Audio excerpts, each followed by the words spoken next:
Rick, with the best of everything, let's take a look at the Kealive knife sharpener. That's a pretty slick little device. It has two crock sticks built in, stainless steel, and a ceramic.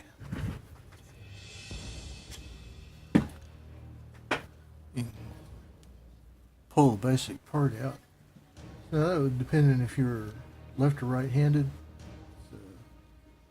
Stamped, coarse fine. Put that in direction where you can see it and draw your knives through.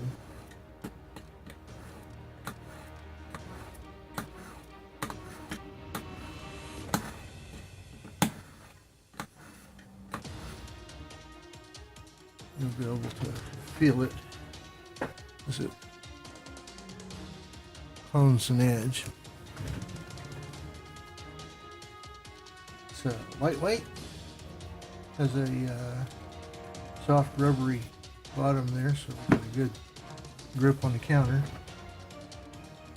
Although you really don't want to bear down, just draw it through surely straight with a great deal of pressure.